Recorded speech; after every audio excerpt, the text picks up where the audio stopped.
Marcos capítulo 10, versículo 2 até o versículo 12. Alguns fariseus aproximaram-se dele para pô-lo à prova, perguntando: é permitido ao homem divorciar-se de sua mulher? O que Moisés lhes ordenou? Perguntou ele. Eles disseram: Moisés permitiu que o homem desse uma certidão de divórcio e a mandasse embora. Respondeu Jesus: Moisés escreveu essa lei por causa da dureza de coração de vocês. Mas no princípio da criação, Deus os fez homem e mulher. Por esta razão, o homem deixará pai e mãe e se unirá à sua mulher, e os dois se tornarão uma só carne. Assim, eles já não são dois, mas sim uma só carne. Portanto, o que Deus uniu, ninguém o separe. Quando estava em casa novamente, os discípulos interrogaram Jesus sobre o mesmo assunto. Ele respondeu: todo aquele que se divorciar de sua mulher e se casar com outra mulher, estará cometendo adultério contra ela. E se ela se divorciar de seu marido e se casar com outro homem, estará cometendo adultério. Uma das grandes dificuldades de se trabalhar com os textos do Evangelho e mesmo os textos das cartas de Paulo é percebermos que há, por trás da formação desses textos, uma cultura que não é igual à nossa, uma época que não é igual à nossa e uma estrutura social que não é igual à nossa.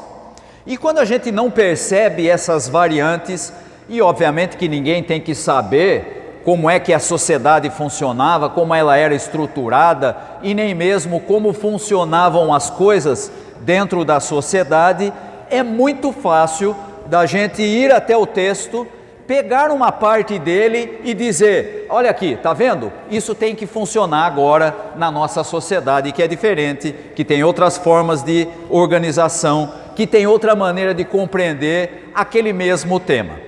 E por que eu estou começando por esse apontamento? Porque nesse texto nós encontramos um tema que é muito discutido principalmente pelas igrejas, que é o tema questionado pelos fariseus em relação a Jesus, o tema do divórcio. O texto mostra que os fariseus queriam colocar Jesus à prova, e o assunto que eles escolhem é o divórcio. Pode?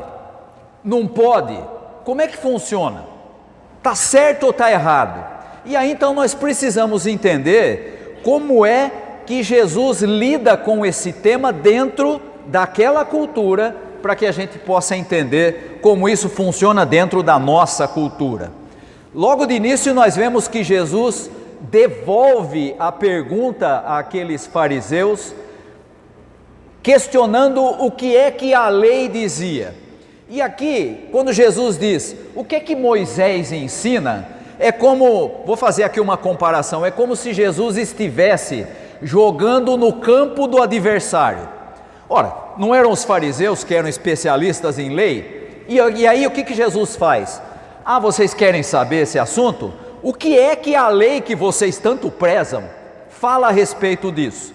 Joga, portanto, no campo dos fariseus, naquilo que eles conheciam ou julgavam conhecer profundamente. E a resposta dos fariseus é dizer que Moisés permitiu ao homem dar carta de divórcio ou certidão de divórcio e mandar a mulher embora. Isso está lá na lei, você pode encontrar lá em Levítico, vai repetir depois em Deuteronômio, e é exatamente isso que se diz.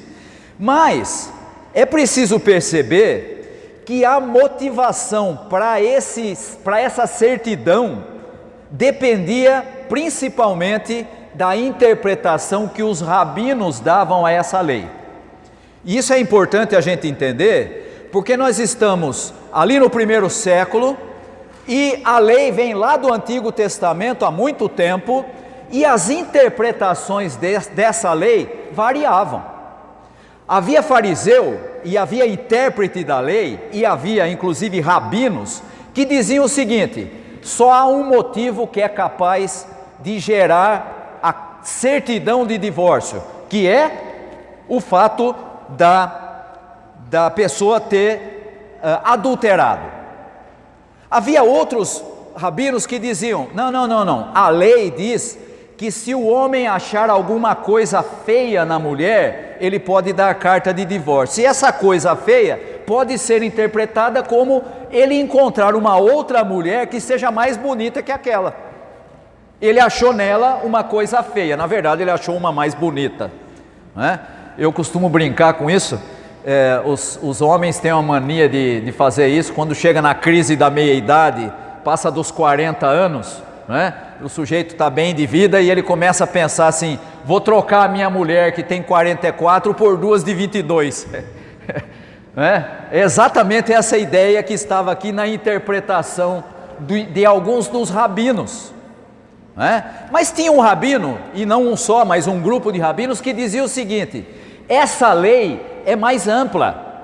Se ele encontrar algo de feio nela, significa que ela pode simplesmente queimar a comida dele, e ele ficar bravo, e ele pode dar carta de divórcio para ela.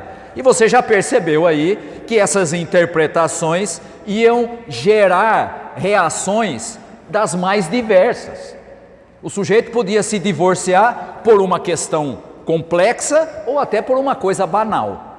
E isso é importante a gente perceber, porque nessa resposta dada pelos fariseus a Jesus, retomando aquela ideia da lei, nós encontramos aí a compreensão que eles tinham a respeito do casamento.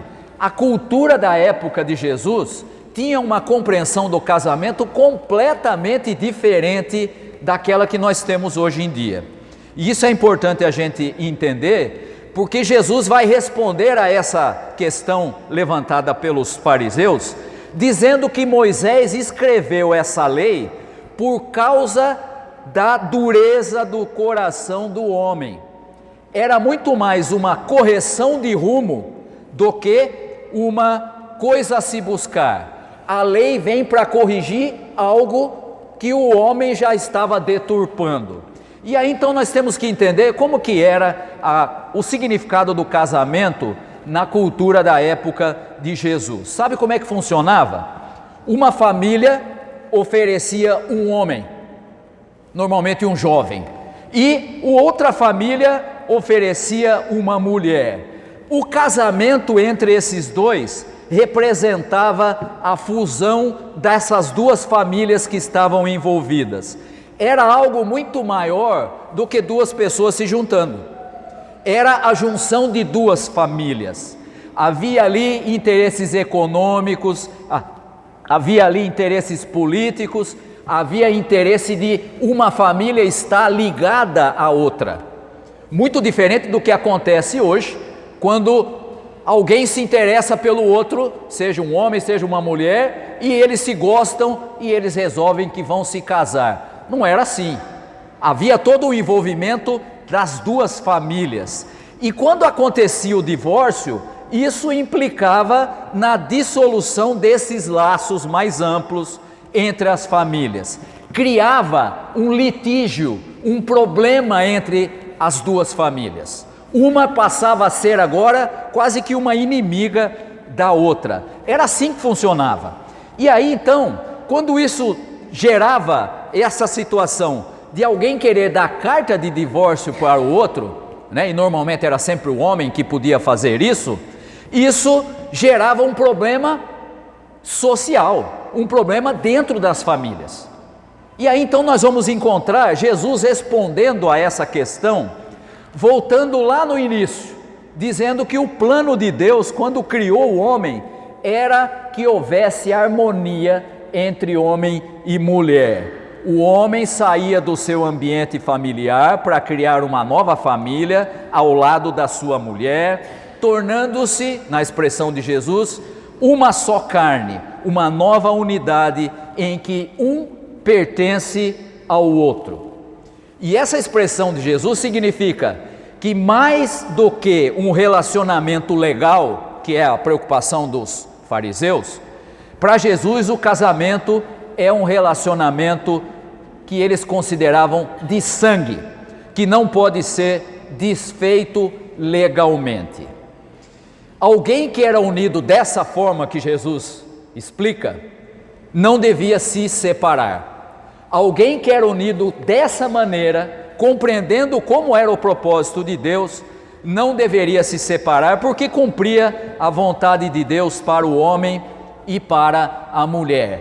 Era Deus quem tinha os unido. E aqui nós precisamos entender um aspecto cultural que a gente passa batido nesse texto. Da mesma forma que nós não determinamos de quem nós vamos ser filhos, você não escolheu ser filho da sua mãe e do seu pai, escolheu? De repente você apareceu e descobriu que era daquela família, não é? Pois é, da mesma maneira que nós não determinamos de quem nós seremos filhos, isso é uma prerrogativa de Deus, numa sociedade como a da época de Jesus, em que os casamentos eram arranjados entre as famílias, a obediência aos interesses da família e aos pais era naturalmente identificada como vontade de Deus. Se as famílias se acertaram, então era isso que Deus queria. Essa era a compreensão, essa era a maneira de entender. E aí então, você vai olhar para tudo isso e dizer, mas afinal de contas, Jesus é a favor ou é contra? Ele permite ou ele não permite? E isso vai ficar tão difícil dos discípulos entenderem que o texto diz que depois os discípulos questionam Jesus em particular, dá a impressão que eles também não entenderam o que Jesus queria dizer, né, quando ele respondeu aos fariseus. Ou provavelmente o que Jesus respondeu não combinava muito com o que eles pensavam. E aí então Jesus vai explicar em detalhes. Quem contraria o que Deus tinha unido, comete adultério contra a mulher de quem se separou. E aqui, nessa expressão, na afirmação de Jesus, há uma novidade. Porque se você voltar no Antigo Testamento, só havia uma pessoa que podia dar carta de divórcio. Adivinha quem? Isso, o marido. A mulher não podia dar carta de divórcio para o homem, não importa o que ele fizesse, mas o homem podia dar carta de divórcio para a mulher. E aí agora vem Jesus e diz, se Deus uniu, comete adultério contra a mulher quem se separou. E o mesmo agora então vale na expressão de Jesus para o homem e para a mulher. Em outras palavras, o que Jesus faz aqui é colocar no mesmo patamar, em equivalência, o homem e a mulher. Não tem superior, não tem inferior. E isso para a sociedade da época de Jesus era absolutamente impensável. E sabe por que eu digo isso? Porque na sociedade da época de Jesus, tudo era centrado na figura do homem.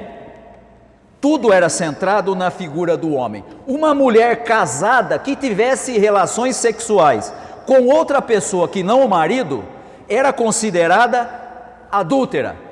Mas um homem casado, que se casasse com outra mulher depois do divórcio, não era adultério. Você percebeu como que a coisa funcionava? O homem era o único que podia dar carta de divórcio. Se a mulher traísse o homem, ela era adúltera. Se ele traísse a mulher, ele não era adúltero. Olha que coisa incrível. Quer dizer então que, agora você começou a entender. Na sociedade da época de Jesus, centrada na figura masculina, a mulher não tem vez, não tem voz, não vale coisa alguma. E quando alguém cometia adultério, olha só como era interessante. Quando alguém cometia adultério, quem que era considerado o ofendido? Não era a mulher, era a família daquele que foi ofendido. Ou seja, se a mulher traísse o marido, Os parentes do marido é que ficavam ofendidos porque a mulher atentou contra a honra dele. Mas se a mulher, se fosse o contrário, né? Se fosse a família da mulher, o que acontecia? Também não era a mulher que tinha que se ofender, eram os parentes dela, ou seja, os homens da família dela, que ficavam ofendidos por causa do marido casado com a mulher da família deles, que teria traído a mulher. Você percebeu? Tudo é centrado em quê? Na figura masculina. Agora vem Jesus e diz assim: não. Homem e mulher estão na mesma posição. Não há diferença. O adultério, que era desonrar um homem tendo relações com a mulher dele, agora também desonra a mulher por conta das ações do homem. E aqui, portanto, o que Jesus aponta é um problema bem mais amplo. Quando havia o divórcio da mulher, o marido desonrava a família da mulher, os homens da família da mulher, a mulher de quem dele tinha se divorciado. E isso acabava criando com muita frequência uma rixa entre as famílias, e aqueles que se sentiam ofendidos na família da mulher podiam se vingar da família do ex-marido. Era isso que Jesus estava proibindo nesse contexto. E aqui então você pode olhar para tudo isso e dizer: pastor, mas que balaio de gato é isso, não? Que coisa estranha. Pois é, agora você entendeu o que eu fiz lá no começo. Lembra quando eu disse lá no início? Não confunda a sociedade da época com a cultura da época, com os valores da época, com a nossa sociedade, que tem outra cultura, que tem outra prática, que é estruturada de outra forma. Não se pode entender esse texto sem a devida contextualização. Não é a mesma sociedade de hoje, não é o mesmo tipo de casamento e nem é a mesma lei. E aí então você pode estar pensando assim: tá, mas então o que continua valendo? O que é que vale desse texto para nós? A expressão de Jesus continua valendo para nós: o que Deus juntou, não separe o homem. A pergunta que nós temos que fazer é: foi Deus mesmo que juntou muita gente que está casado por aí? Foi Deus quem juntou? Ou é simplesmente algo passageiro? Ou é simplesmente algo interesseiro? Aquilo que Deus ajunta, o homem não deve separar, porque esse sempre foi o plano de Deus para os seus filhos, que eles vivessem em unidade, em união, que fossem um pertencente ao outro e que tivessem uma vida feliz juntos. O que Deus ajuntou, não separe o homem, mas foi Deus mesmo quem juntou?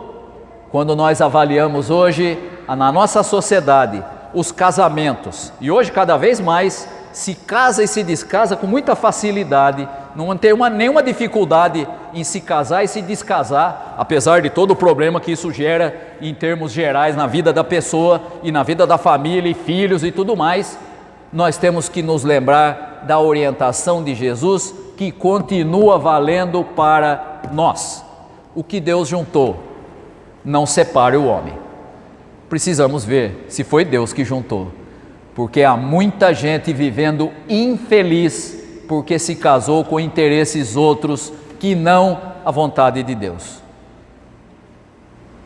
Aqueles religiosos questionam a Jesus, e Jesus deixa claro que no reino que ele promove continua valendo a mesma máxima: ele veio para que o homem tivesse vida e vida em abundância. Isso vale também para o casamento. Você não foi chamado por Deus para viver um casamento infeliz, em que nada funciona, em que um vive em guerra com o outro. Você foi chamado para viver vida em abundância, inclusive com o marido, inclusive com a mulher. O que Deus juntou, não separe o homem. Mas veja se foi Deus que juntou.